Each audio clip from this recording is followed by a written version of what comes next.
बिस्मिल्लाहिर्रहमानिर्रहीम, अस्सलाम वालेकुम। वीनस स्पोर्ट्स के साथ आपका मेज़बान शहजादा मोइन हाजिर है सैफ अफ्रीकी क्रिकेट टूर्नामेंट के लिए। और आईसीसी चैंपियंस ट्रॉफ़ी के लिए न्यूजीलैंड की टीम पाकिस्तान पहुंच गई और 8 तारीख से सैफ अफ्रीकी टूर्नामेंट का आगाज़ होगा पाकिस्तान में, जहां पर हम देखेंगे लाहौर और कराची में मैचेज़ हैं और इनमें पाकिस्तान, न्यूजीलैंड और जनूबी अफ्रीका की टीमें शिरकत करेंगी। उसके साथ साथ आईसीसी चैंपियंस ट्रॉफ़ी का आगाज़ 19 फरवरी से होना है और उसके लिए पाकिस्तान क्रिकेट बोर्ड, क्योंकि 3 ग्राउंड्स पे काम हुए हैं और इसके अलावा जितने भी ग्राउंड्स हैं जिस पे मैचेस हैं आईसीसी चैंपियंस ट्रॉफ़ी के, Pakistan management, Pakistan cricket board ICC को कब जो है ग्राउंड हैंड ओवर करेगा, उस हवाले से भी आज बात करेंगे। और फिर साथ साथ आईसीसी T20 रैंकिंग के हवाले से भी बात करेंगे कि पाकिस्तान T20 रैंकिंग में कुछ नीचे ग्राफ आया है, लेकिन साथ साथ पाकिस्तानी टॉप 10 बॉलर्स भी अब हम देख रहे हैं कि इसमें कोई मौजूद नहीं है। क्या वजह है? अगर हम देखें तो T20 क्रिकेट सबसे ज़्यादा पाकिस्तान के अंदर खेली जाती है। पाकिस्तान T20 क्रिकेट के फॉर्मेट का बेस्ट टीम करार दिया जाता है, लेकिन इसके बावजूद हम देखते हैं कि इस वक्त टॉप 10 के अंदर पाकिस्तान का कोई भी बॉलर मौजूद नहीं। चलें शुरुआत करेंगे आज अपने शो का भी, और 2 गेस्ट आज हमारे साथ यहाँ मौजूद हैं। इकबाल मेमन साहब हमारे साथ यहाँ तशरीफ़ रखते हैं, स्पोर्ट्स एनालिस्ट हैं। उनके साथ साथ जावेद इकबाल भट्टी साहब मौजूद हैं हमारे साथ, स्पोर्ट्स एनालिस्ट। और सबसे बढ़कर पहले हम इकबाल मेमन की तरफ आते हैं और एक बड़ी करंट खबर है उससे शुरुआत करते हैं, और वो ये कि ऑस्ट्रेलिया के कप्तान पैट कमिंस मशकूक हो गई है उनकी शिरकत आईसीसी चैंपियंस ट्रॉफ़ी के लिए। तो यहाँ पर इकबाल साहब से यही पूछूंगा, इकबाल साहब क्या कहेंगे, एक मजबूत टीम ऑस्ट्रेलिया की, और साथ साथ अगर हम देखें तो उनके कप्तान पैट कमिंस अनफिट हैं और टेस्ट सीरीज़ में भी हिस्सा नहीं ले रहे हैं, और साथ साथ शिरकत भी अब आईसीसी चैंपियंस ट्रॉफ़ी के लिए उनकी मशकूक हो गई है। लेकिन दूसरी तरफ अगर हम देखें तो बड़े इंपॉर्टेंट रोल अदा करते रहे हैं पैट कमिंस ऑस्ट्रेलिया के लिए।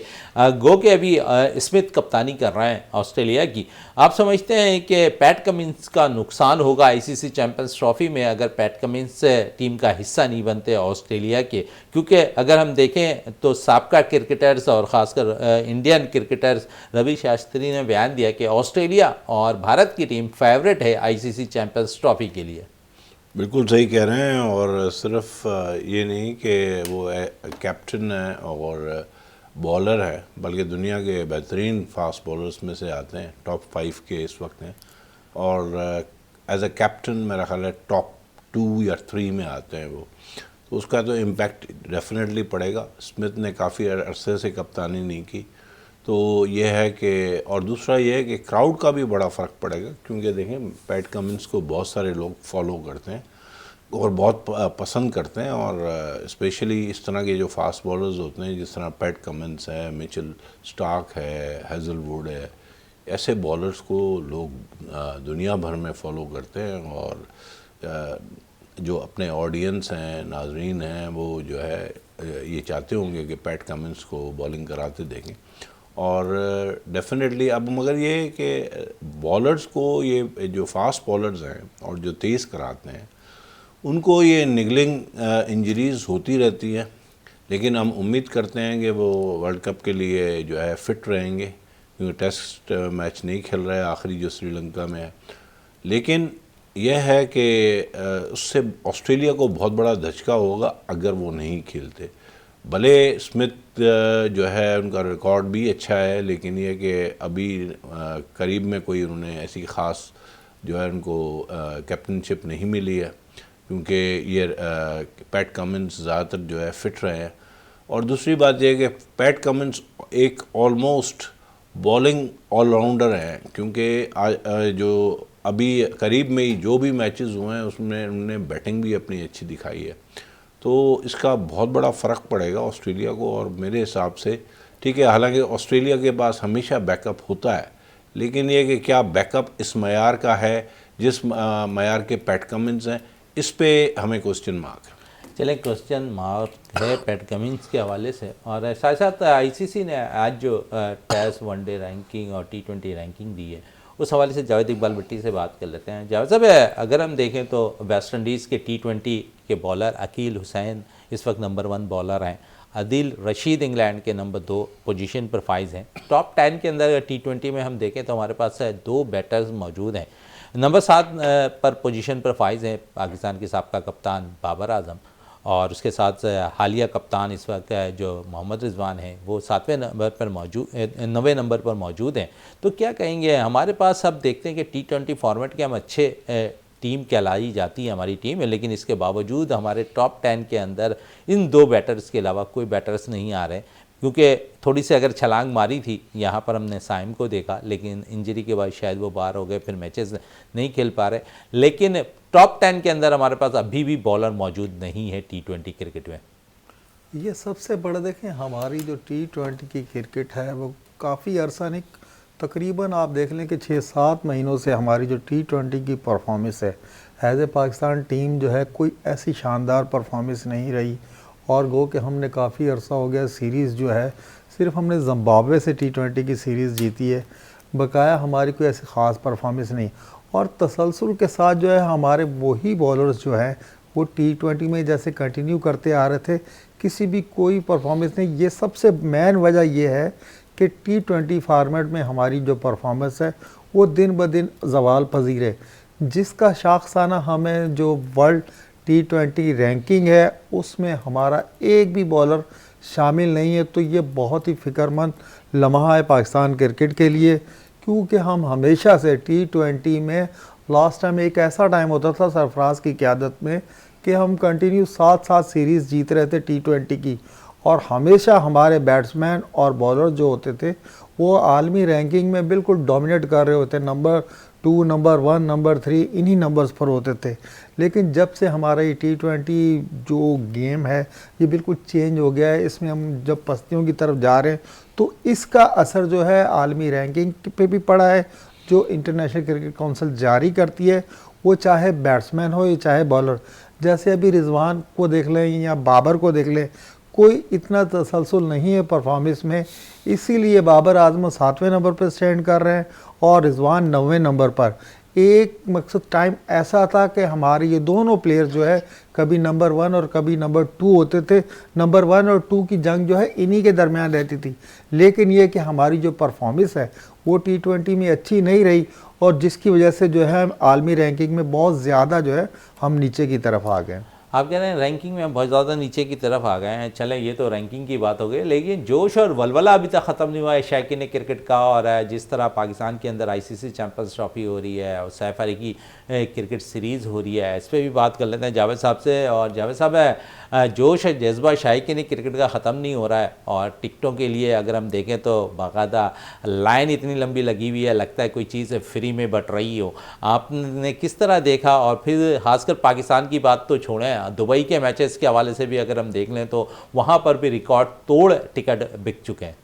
बिल्कुल मोइन भाई, इस दफ़ा जो है शायकीन क्रिकेट जो है वो ना सिर्फ पाकिस्तान बल्कि जो दुबई में भी मैचेस होने जा रहे हैं इंडिया की वजह से, उसके भी टिकट जो है हाथों हाथ जो, और पाकिस्तान और इंडिया का जो मैच होने वाला है आप उसकी सिर्फ एक मैच की आमदनी का जो है अंदाज़ा लगाएं कि 3 अरब 40 करोड़ के लगभग जो है उस एक मैच की आमदनी होने जा रही है। तो यहाँ से शायकीन का जोश और वलवला जो है यहाँ से आप जो है अंदाज़ा लगा सकते हैं। और रही बात पाकिस्तान की, तो पाकिस्तान में जिन फ्रेंचाइज जिन टिकट जहाँ से अवेलेबल हैं वहाँ देखिए कि रात से सुबह 3-3 4-4 बजे से लोग आके लाइनों में खड़े हुए हैं। और चैम्पियन ट्रॉफी के जितने भी शेड्यूल मैच हैं ये देखिएगा कि उनके तमाम टिकट जो है हाथों हाथों बिक चुके हैं। अब सिर्फ जो हमारी सैफ अली की टूर्नामेंट ये न्यूजीलैंड और साउथ अफ्रीका के साथ होने जा रही, उसके टिकट्स भी बिल्कुल एंड होने वाले, ख़त्म होने वाले। ये पहली दफ़ा देखें जब हम 28 साल बाद ये कोई बड़ा वर्ल्ड कप के बाद जो है ये चैम्पियन ट्रॉफी का इतना बड़ा इवेंट जो है होस्ट करने जा रहे हैं। तो हमारे शायकीन पाकिस्तान क्रिकेट के शायकीन ने ये बता दिया इंटरनेशनल क्रिकेट काउंसिल को कि हम जो है क्रिकेट से कितना प्यार करते हैं और किस तरीके से जोश और जज्बा जो है और जिस वलवले के साथ आप देखेंगे कि जैसे हम स्टेडियम्स को रिनोवेट कर रहे हैं और उसके बाद जो है स्टेडियम के जितने भी इलाके हैं उसके बाद उनकी सजावट में जो लगे हुए हैं तमाम सूबाई गवर्नमेंट, चाहे वो सिंध की हो, लाहौर की हो या पिंडी की हो, उनके साथ कोऑर्डिनेशन करके जिस तरीके से हम चैम्पियन ट्रॉफी के इनेकाद को एक यादगार और ख़ूबसूरत इवेंट बनाने जा रहे हैं। इसका जो है ज़्यादातर असर आप देख ले, तमाशाई जो है जोग जो है टिकट बूथ पर पहुंच रहे हैं।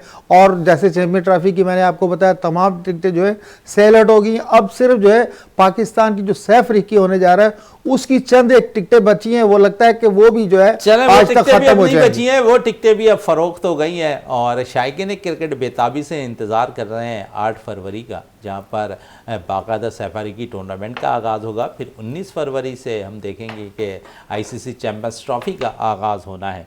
और इस पे इकबाल मेमन से भी बात कर लेते हैं और बात करेंगे हम, क्योंकि चैम्पियंस ट्रॉफ़ी का आगाज़ होना है और पाकिस्तान क्रिकेट बोर्ड है, क्योंकि ग्राउंड्स कंप्लीट हैं, तैयार हैं और मैचेस का आगाज़ होने वाला है।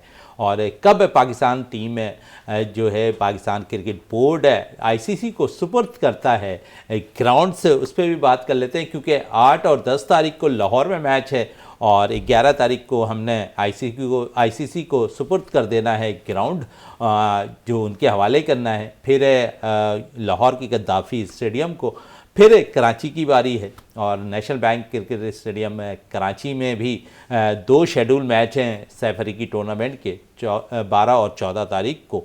और 15 तारीख को जो है आईसीसी के सुपुर्द हम नेशनल बैंक क्रिकेट स्टेडियम जो है वो आईसीसी को सुपुर्द कर देंगे। और इस पर हम इकबाल मेमन से बड़े वलवले मचे कि स्टेडियम तामीर नहीं होगा, काफ़ी काम बाकी है, सब कुछ पाकिस्तान ने कर दिखाया और पड़ोसी मुल्क को एक शायद तमाचा लगा है और आप समझते हैं कि हमने वो सब कुछ कर दिया और अब तक की कोई भी ऐसी आईसीसी की जानिब से दखल अंदाजी नज़र नहीं आए जिस पे उन पे कोई इशू बने। हमने ग्राउंड तामीर वक्त पे किया, उनको वक्त पे हम बाकायदा ग्राउंड्स भी सुपुर्द कर देंगे। क्या कहेंगे इस पे आप इकबाल मेमन साहब, और जो पड़ोसी मुल्क को तमाचा लगा है उस हवाले से क्या कहना? बिल्कुल जनाब, ये कि उनके मीडिया ने और उनके लोगों ने इस चीज़ को वो जान करके उठाते हैं और उनके यहाँ ये एक जो है क्रिकेट में पावर पॉलिटिक्स चलती रहती है पाकिस्तान के ख़िलाफ़ और हर छोटी चीज़ पे उनकी नज़र होती है। लेकिन ये कि देखें, इसमें कोई रॉकेट साइंस तो है नहीं। अगर उन्होंने कोई किसी प्रोजेक्ट पे जा रहे हैं तो दुनिया में ऐसे प्रोजेक्ट्स जो हैं वो ईज़िली बन जाते हैं और हमारे यहाँ भी माशाल्लाह अच्छे कंसल्टेंट्स हैं और उन्होंने और कॉन्ट्रैक्टर्स हैं, उन्होंने काम करके दिखाया है। और जिस तरह आपने बताया कि 11 तारीख को और 14 तारीख को पहले हमारे पास मैचेस हैं, फिर 15 तारीख को हम हैंड ओवर कर रहे हैं, तो मैं समझता हूँ कि ये इंडिया के लिए जो है काफ़ी है। और देखें, मगर इंडिया बाज नहीं आएगा। इंडिया तो जाहिर सी बात है, उनका काम है कि एक छोटी छोटी चीज़ों पे इशू उठाएं, वो प्रोपोगंडा पे चलते हैं, तो उसमें तो खैर कोई कबात नहीं है। हमें बस ये है कि अपना वो काम सही करना है और अगर हमने स्टेडियम अच्छे बना लिए हैं और वॉशरूम की फैसिलिटीज़ दे दी हैं, अंदर जो है लोगों को खाने पीने का जो मामलात हैं वो सही हैं और सर्विसेज सही हैं, तो फिर तो ज़बरदस्त है। आगे चल के जो है कोई ऐसा फिर इशू नहीं आएगा, क्योंकि देखें जो हमारे पास भी मैचेस होंगे उसमें भी बहुत सारे फॉरेनर्स आएंगे। कुछ लोग इंग्लैंड से पाकिस्तानी आ रहे होंगे, कुछ अमेरिका से आ रहे होंगे, बल्कि कई लोग आ चुके हैं और मतलब है कि वो पाकिस्तानी जो है वो वहाँ से कनाडा से आ चुके हैं, ऑस्ट्रेलिया से आ चुके हैं इन मैचों के लिए। तो यह है कि हमें सिर्फ यह है कि सर्विसेज अच्छी हों तीनों स्टेडियम्स में। और दुबई में तो डेफिनेटली हम एक्सपेक्ट करते हैं कि उनका जो है, क्योंकि हाई मेंटेनेंस है तो हर चीज़ हाई क्वालिटी होगी। तो हमने, क्योंकि जिस तरह हम बार बार अपने प्रोग्रामों में कह चुके हैं कि जो सर्विसेज हैं ऑडियंस के लिए, स्पेक्टेटर्स के लिए, वो अच्छी होनी चाहिए। ऐसा ना हो कि कहीं पे लंबी क्यू हो, ट्रैफिक में फंस जाएं, अंदर वॉशरूम्स की फैसिलिटीज़ सही ना हों, तो फिर इशू होते हैं। क्योंकि हमने जब ऑस्ट्रेलिया के ख़िलाफ़ यहाँ पे मैचेस जाके देखे थे तो उसमें कुछ इश्यूज़ ऐसे थे, तो इस वजह से हमें इस चीज़ का ख्याल रखना पड़ेगा। मगर डेफिनेटली एक नए पोर्शंस बने हैं, रिनोवेशन हुई है, तो ये चीज़ें जो हैं इस चीज़ का ख्याल रखा जाएगा। क्योंकि देखें, मैं आपको एक चीज़ बता दूं, इंफ्रास्ट्रक्चर आप कितना भी अच्छा बना लें, ह्यूमन फैक्टर जो है ना जो उस चीज़ को संभालता है, मेंटेन करता है, वॉशरूम्स को क्लीन करता है, सर्विसेज जो है खाने पीने की देता है, ये फैक्टर जो है ना, ये बहुत उसको जो है लाजमी हाई क्वालिटी होना चाहिए। हाई क्वालिटी होना चाहिए। जावेद साहब बड़ी अच्छी बात कर रहे हैं यहाँ पर। इकबाल मेमन साहब, आप समझते हैं कि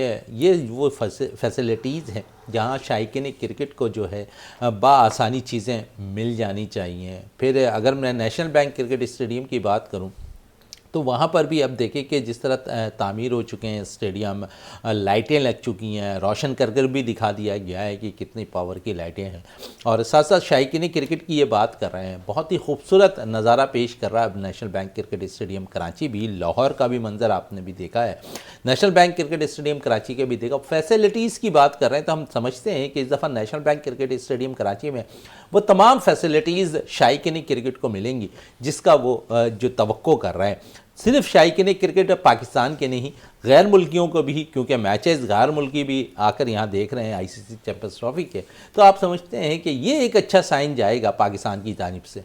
जी बिल्कुल, जिस तरीके से मोहसिन नकवी साहब ने प्रेस कॉन्फ्रेंस की थी, तो उन्होंने जिस दिन पहली प्रेस कॉन्फ्रेंस की थी जब हम स्टेडियम जो है अपग्रेड करने जा रहे, तो उन्होंने यही कहा था कि भाई असल जो हमारे शायकीन क्रिकेट जो स्टेडियम की जान है, जो स्टेडियम में आकर मैचेस देखते हैं, और अगर उन्हीं के लिए सहूलतें नहीं होंगी तो ये सारी चीज़ें जो है किसी काम की नहीं है। अब जिस तरीके से हमने अपग्रेडेशन किए हैं, जैसे अभी इकबाल भाई कह रहे थे, हमने बहुत ज़्यादा जो है वसी कर दिए हैं। जिस तरह से इन्होंने बात की पब्लिक के लिए टॉयलेट वगैरह से लेकर पार्किंग वगैरह तक, इन सारी चीज़ों का जो है मनो अन ख्याल रखा जा रहा है। पार्किंग जो पहले कभी कहाँ बाइक खड़ी कर रहे हैं या गाड़ी कहीं और खड़ी कर रहे हैं, अब जो है नेशनल स्टेडियम की बैक साइड पे बहुत ही वसी और रीज जो है पार्किंग भी बना दी गई है, और खाने पीने की एशिया जो है वो आप साथ भी ले जा सकते हैं और वहाँ भी आपको दस्तयाब होगी। और सबसे बड़ी चीज़ ये कि चेक एंड बैलेंस, ये टीमें जो है ड्यूरिंग द मैच आपको जो है ये हर चीज़ प्रोवाइड करने की जिम्मेदार होगी, और कहीं क्वालिटी पे भी कोई समझौता नहीं होगा। और जिस तरीके से स्टेडियम को सजाया गया है, जो बड़ी जदीद तर्ज की जो है स्क्रीन लगाई गई है, उसकी भी कोई मिसाल नहीं मिलती। और जो आपने टावर लगाए हुए हैं, वो एक एक टावर इस तरीके की रोशनी दे रहा है जो नेशनल स्टेडियम में पहले जो 4-5 टावर थे उनके बराबर एक एक जो वो लाइट लगवा गई है, वो बहुत ज़्यादा, जैसे अभी आप बता रहे थे कि स्टेडियम की जब वो लाइटें चालू करके दिखा रहे थे तो इर्द गिर्द का जो माहौल था वो बिल्कुल ऐसे लग रहा था कि हम जो है रात नहीं दिन में खड़े हुए हैं। तो इन सारी चीज़ों का ख्याल रखा जाएगा। जैसे मोहसिन नकवी ने कहा था, हर चीज़ के बारे में हमारे तहफ़्फ़ुज़ात जो थे, ठीक है, हर किसी के होते हैं, लेकिन जिस तरीके से हमने स्टेडियम अपग्रेड किए तो इन सारी चीज़ों को मद्देनज़र रखते हुए जितनी भी सहूलत है वो शायकीन क्रिकेट के लिए, वो चाहे पाकिस्तान के हो या हमारे जो मेहमान या मैचेस देखने आ रहे हैं। बड़ी अच्छी बात की कि मेहमान देखने आ रहे हैं। डिजिटल स्क्रीन भी लगाई जा रही है और इस डिजिटल स्क्रीन में शायकीन क्रिकेट भरपूर तौर पर मैच को, अगर कोई बॉल उनसे ग्राउंड्स के अंदर मिस हो जाए तो वो उस पर जो है देख सकते हैं। फिर साथ साथ जावेद साहब और भी बहुत सी चीज़ें हैं, और क्योंकि शायकीन क्रिकेट के लिए फैसिलिटीज़ इस दफ़ा बहुत हैं, पार्किंग एरिया बनाया गया है और साथ साथ ब्रिज बनाए जा रहे हैं जाके जो आसानी से जो है लोग जो हैं रोड क्रॉस कर सकें। 2700 गाड़ियों के लिए पार्किंग बनाई गई है, और आप समझते हैं कि ये सबसे उम्दा कारकर्दगी। और फिर साथ साथ ब्रिज जो बनाई जा रही है, फेस्टिवल ब्रिज जो क्रॉस करके जाएंगे, आप समझते हैं वो एक बेहतर फ़ैसला है, क्योंकि इस पर सिंध गवर्नमेंट भी मुलविस है। फिर इस पर हम पार्किंग के एरिए पे चले जाएं तो पाकिस्तान क्रिकेट बोर्ड ने एक अच्छा फ़ैसला, क्योंकि शायकीन क्रिकेट की थोड़ी सी दुश्वारियाँ होती थी, वो दुश्वारियाँ ख़त्म हुई हैं अब। बिल्कुल मोइन भाई, पेडेस्ट्रल पुल जो है वो ज़रूरत थी शायकीन क्रिकेट की। आप देख लें कि बीच में जो ब्रिज भी आ जाता था और फिर पेडेस्ट्रल पुल कहीं नहीं था। और फिर रही पार्किंग की बात, आप पार्किंग कहाँ, कभी चाइना ग्राउंड में, कभी सिविक सेंटर में, कभी एक्सपो सेंटर में। तो बंदा जो जाता है स्टेडियम में वो मैच से लुत्फ़अंदोज़ होने के लिए जाता है, लेकिन जब इतनी दूर वो गाड़ी खड़ी कर कर आएगा, 6-7 आवर तो उसके वैसे ही निकल जाते हैं। और फिर जब वो स्टेडियम में जाता है मैच में उसका ध्यान कम होता है, उसका ध्यान ज़्यादातर अपनी गाड़ी के अंदर, बाइक के अंदर, या आप कहीं कार खड़ी कर आए। तो इन सारी चीज़ों को देखते हुए जैसे अभी आपने कहा कि सिंध गवर्नमेंट जो है पूरी तरह कोऑर्डिनेट कर रही है पाकिस्तान क्रिकेट बोर्ड के साथ, और जिस तरीके से पेडेस्ट्रल पुल बन रहे हैं और 1300 से ज़ायद गाड़ियों की पार्किंग के लिए, 2700 से ज़्यादा जायद गाड़ियों की पार्किंग के लिए मखसूस किए, और फिर इतने ही ज़्यादा जो है बाइक की, सबसे ज़्यादा कराची में बाइक की पार्किंग का प्रॉब्लम होता है जब भी ये मैचेस स्टार्ट होते हैं। तो इंशाल्लाह जिस तरीके से गवर्नमेंट ऑफ सिंध और पाकिस्तान क्रिकेट बोर्ड मिलकर काम कर रहे हैं, तो आने वाले दिनों में जो है इसके बहुत अच्छे असरात होंगे, और आप देखिएगा कि बड़े सक्सेसफुल तरीके से ये जो मैचेस मुनक्कद होंगे, और शायकीन क्रिकेट जिस तरीके से आएंगे यहाँ, उसी तरीके से शान शान जो है उनका इस्तकबाल किया जाएगा। उन्हें किसी चीज़ की प्रॉब्लम नहीं होगी। इससे पहले जैसे आपको पता है कि खाना ले लेते थे, पानी तक अंदर नहीं जाने देते थे, इन सारी चीज़ों को जो है अब पाकिस्तान क्रिकेट बोर्ड ने ख़त्म कर दिया है, और आपको वो वेलकम करेंगे। जिस तरीके से आप घर से भी अगर खाना पका कर लेकर आ रहे हैं, आप अगर कोल्ड ड्रिंक पानी लेकर आ रहे हैं, तो इंशाल्लाह ये सब आप अपने अंदर साथ भी स्टेडियम में भी ले जा सकते हैं, और स्टेडियम में भी तमाम चीज़ें आपके लिए दस्तयाब होंगी। चलें, दस्तयाब होगी। और इसके लिए एक अगर हम कहें तो डेमो के तौर पर सैफ अरीकी टूर्नामेंट जो हो रहा है उसमें शायकीन क्रिकेट को अंदाज़ा हो जाएगा। और न्यूजीलैंड की टीम पाकिस्तान पहुंच गई है, और मैच 8 फरवरी को लाहौर के कज़ाफ़ी स्टेडियम में सैफ अरीकी टूर्नामेंट का आगाज़ होगा पाकिस्तान और न्यूजीलैंड की टीमों के दरमियान। फिर 10 तारीख को न्यूजीलैंड और जनूबी अफ्रीका के दरमियान मैच है। फिर पाकिस्तान फिर कराची आ जाएंगे, 12 और 14 को मैचेस हैं। और इकबाल मेमन साहब क्या कहेंगे, आईसीसी चैंपियंस ट्रॉफी से कबल सैफ अरीकी टूर्नामेंट एक डेमो की सूरत अख्तियार कर गया है।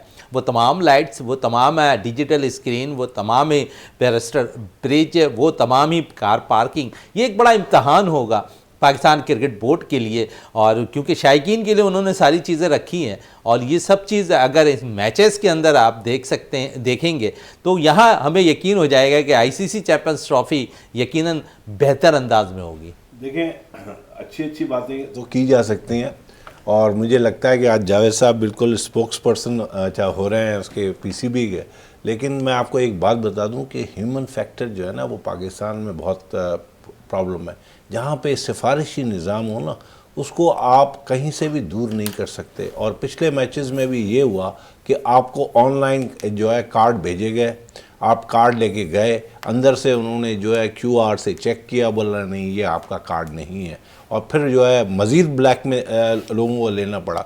तो देखें, इस चीज़ को भी उनको कम्बैट करना पड़ेगा, उसको ख़त्म करना पड़ेगा। मैंने आपको यही कहा, आप कितना भी खूबसूरत कर दें, महल बना दें, लेकिन ह्यूमन फैक्टर है। आप क्या सफाई करवा सकेंगे, आप क्या वो मेंटेनेंस करवा सकेंगे, क्या वो बेहतरीन सर्विसेज दिला सकेंगे? बातें तो हर कोई कर लेता है। और मेमन साहब, इसीलिए तो कह रहा हूं मैं कि ये डेमो की सूरत अख्तियार कर गया है सैफ अरीकी टूर्नामेंट दोनों ग्राउंड्स के लिए। हाँ बिल्कुल, ये डेमो तो होगा, लेकिन ये कि मैं आपको एक बात बता दूं कि वो जो है ना, वो हाई इंटेंसिटी मैचेस होते हैं वर्ल्ड कप में, और वहाँ पे अगर लैप्सेस होते हैं ना, तो फिर आपको इंटरनेशनल मीडिया कोई लैप्सेस नहीं। और आप देखिएगा, देखें मैं आपको बताऊं जावेद साहब, जब आपका निज़ाम सिफारिशी होता है तो फिर आपके ये लैप्सेस होते ही होते हैं, क्योंकि आप जो है किसी अपने रिश्तेदार को वो दे देते हैं ठेका टिकटों का, भले आप थर्ड जो है उसको पार्टी को डाल दें, जहाज को डाल दें, यूफोन को डाल दें, लेकिन ये लैप्सेस होते हैं और ये हमने देखे हैं। और इसी वजह से मैं कह रहा हूँ कि ये अभी हम इतना जल्दी जो है ये बातें कर रहे हैं, वर्ल्ड कप हो जाए फिर आपको पता चलेगा।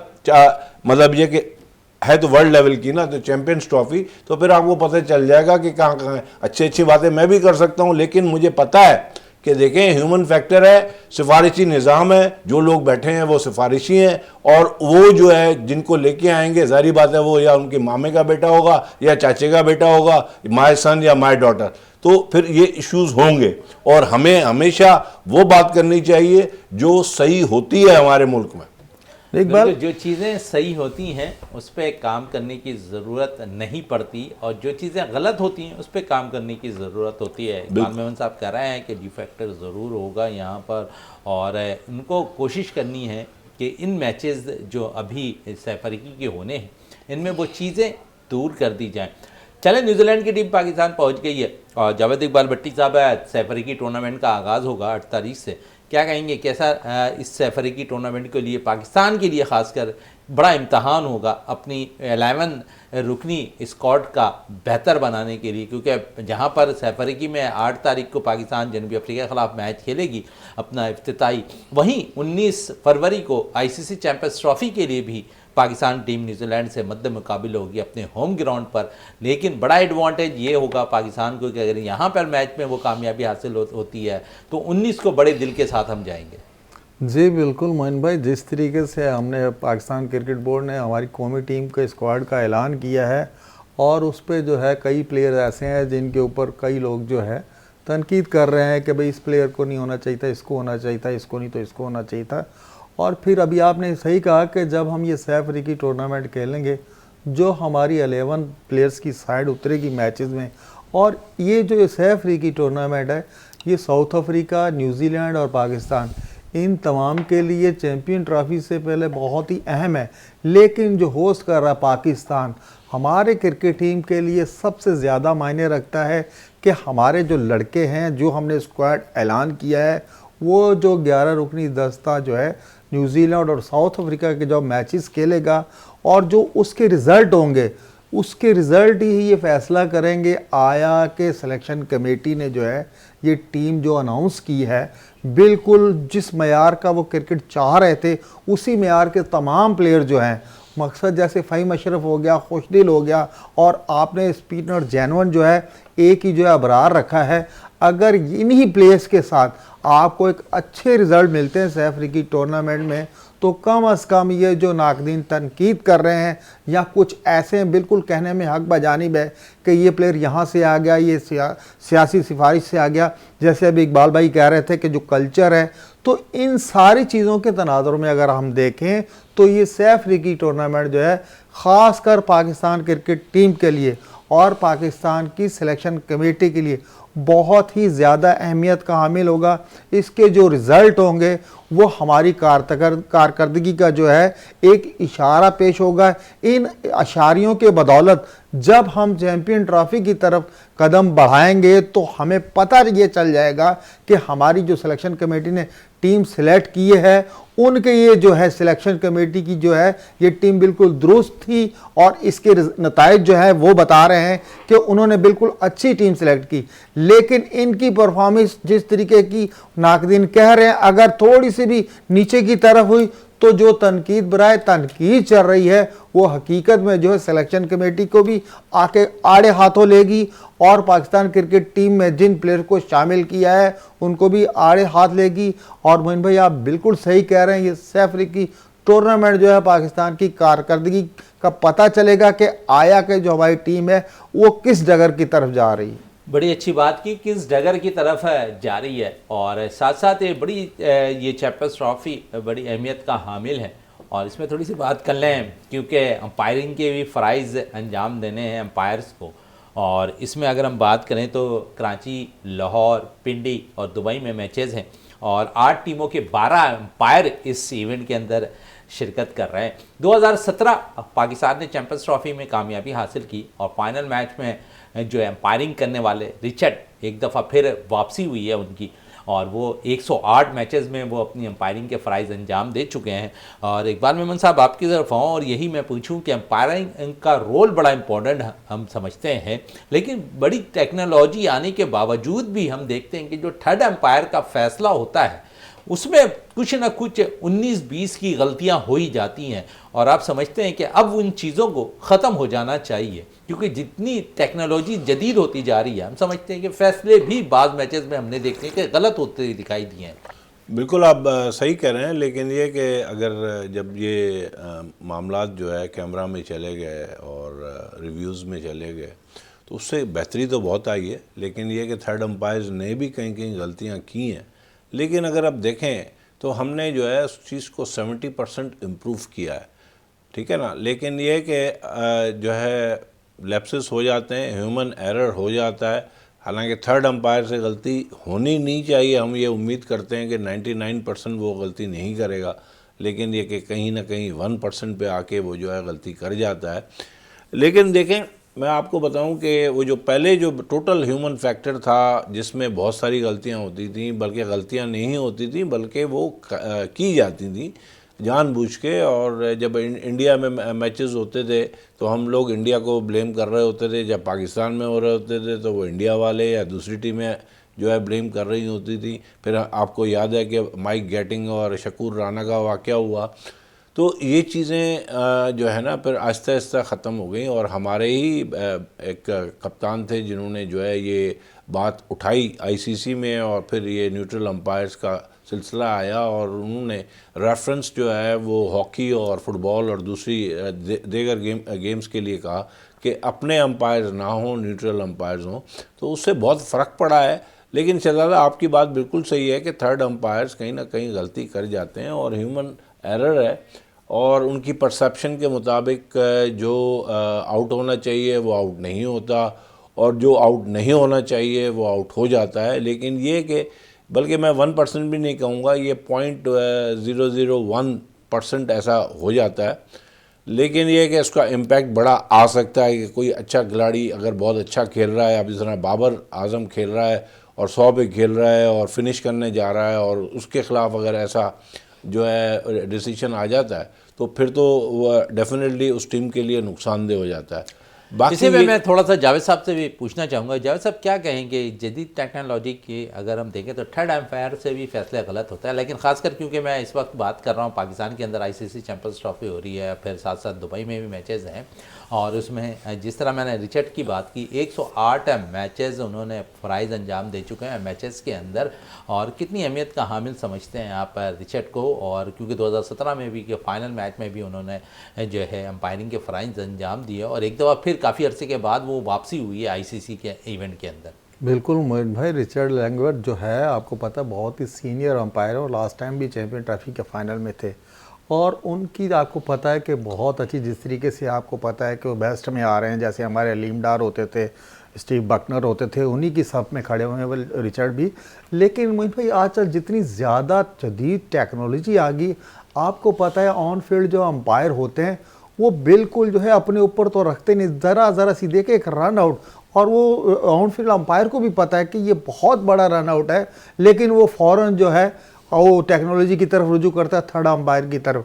तो अंपायर्स ने जो है वो अपना काम वो सारा टेक्नोलॉजी की तरफ जो है मुंतकिल कर दिया है। पहले भी अंपायर होते थे, ग्राउंड में फैसले देते थे, बिल्कुल एक्यूरेट फैसले होते थे, लेकिन मैं ये देख रहा हूँ जितनी जदीद टेक्नोलॉजी आ रही है उतनी ही ज़्यादा जो है संगीन गलतियाँ भी हो रही हैं। कई एक ऐसे मैचेस फिनिश के करीब जा रहे हैं, अंपायर ने ऑन फील्ड अंपायर ने आउट दे दिया है, तो आपको पता है कि जो थर्ड अंपायर है वो भी उसी को आउट दे रहा है, लेकिन ये कि अंपायर का जो फैसला होता है वो जो है उनके साथ खड़े होते हैं। लेकिन टेक्नोलॉजी की वजह से मैं ये देख रहा हूँ कि बहुत बड़े मैचेस में जो ऐसे फैसले आ रहे हैं, जो टेक्नोलॉजी तो जाहिर कर रही है कि बॉल जो है बैट को नहीं लगा, लेकिन वो सिर्फ आवाज़ पे भी थर्ड अंपायर आउट दे रहे हैं, और कहीं आवाज़ भी नहीं आ रही, लग के भी जा रही, तो थर्ड अंपायर जो है उसे आउट नहीं दे रहे। इन सारी चीज़ों में आपस में जो ये तसादम तो हो रहा है, लेकिन अब जो है चैंपियन ट्रॉफी का इवेंट जा रहा है, तो आईसीसी को भी चाहिए कि इस तरीके के जो है टेक्नोलॉजी लेकर आए, इस तरीके के अंपायर हो जो थर्ड अंपायर हो, उन्हें ये इख्तियारात दिए जाएं कि भाई जो चीज़ टेक्नोलॉजी बता रही है आप उसी पे चले, ना कि आप ऑन फील्ड अंपायर जो है उनके साथ खड़े हो जाते हैं। कई एक हालिया दिनों में जो है T20 में, वनडे में, टेस्ट में ऐसे फैसले आ चुके हैं। देखिए जावेद साहब, मैं एक चीज़ कहूँगा कि जब आप ये कह रहे हैं कि वो जो है फैसला दे देते हैं थर्ड अंपायर को, तो डेफिनेटली वो भी फैसला कर रहे होते हैं कि भाई ये जो है इसमें मुझे डाउट है, पूरी बात सुनने से डाउट आ रहा है। आप इतना मतलब बोल चुके हैं, मुझे भी बोलने का मौका दें। मसला ये है कि ये भी डिसीजन ही होता है कि जब उसको कोई शक होता है या डाउट होता है तो वो भी जो है टेक्नोलॉजी का फ़ायदा लेगा ना, क्योंकि जब खिलाड़ी ले रहे हैं तो अंपायर का लेने में कोई वजह वो नहीं है, क्योंकि उसको शक होता है कि शायद अगर मैं कोई फैसला दूं तो शायद वो गलत हो, इसलिए वो फैसला ये करता है कि ये जो है फैसला थर्ड अंपायर। यार इकबाल भाई, एक 2 फीट बैट्समैन पीछे होता है और रन आउट हो जाता है, तो वो भी थर्ड अंपायर को रेफर कर रहा है, तो वो तो उसे नजर आ रहा होता है। नहीं, वो आपकी बात सही है कि वो आपको टीवी से नजर आ रहा है, उसको शायद नजर ना आ रहा हो, और इस वजह से वो जो है फैसला उधर दे देता है। तो इसमें कोई कवात नहीं है। जब टेक्नोलॉजी का फायदा खिलाड़ी लेते हैं और आपने देखा ज़्यादातर बैट्समैन जो है वो हमेशा रिव्यू में चला जाते जाता हैं, 95% रिव्यू पे जाते हैं, लेकिन वो उसमें से जो है 50% ही वापस होते हैं रिव्यू। चलें इस टॉपिक पे कभी हम और भी बात करेंगे खुलकर, क्योंकि बड़ा अहम इशू है ये। टेक्नोलॉजी जदीद आने के बावजूद फैसले क्यों गलत होते हैं एम्पायर से, तो ये ज़रूर हम किसी दिन अंपायर यहाँ हमारे साथ कोई मौजूद होंगे इंटरनेशनल, तो उनसे कोशिश करेंगे इन फैसलों के हवाले से हम बात भी करें। एक बड़ा अहम इशू है, इस पर ज़रूर बात करनी भी चाहिए, और इस हवाले से हम कोशिश भी करेंगे कि जो अच्छे अंपायर हमारे साथ इंटरनेशनल मौजूद हों और इस इशू पे हम बात करें। इकबाल मेमन साहब आपका बहुत बहुत शुक्रिया, जावेद इकबाल भट्टी साहब आपका बहुत बहुत शुक्रिया। प्रोग्राम का अख्ताम करते हैं इस दुआ के साथ कि पाकिस्तान में खेल और खिलाड़ी तरक्की करते रहें और पाकिस्तान का सबसे लाली परचम दुनिया भर में रोशन रहे। इसी के साथ अपने मेज़बान शहजादा मोइन को इजाज़त दें। पाकिस्तान जिंदाबाद।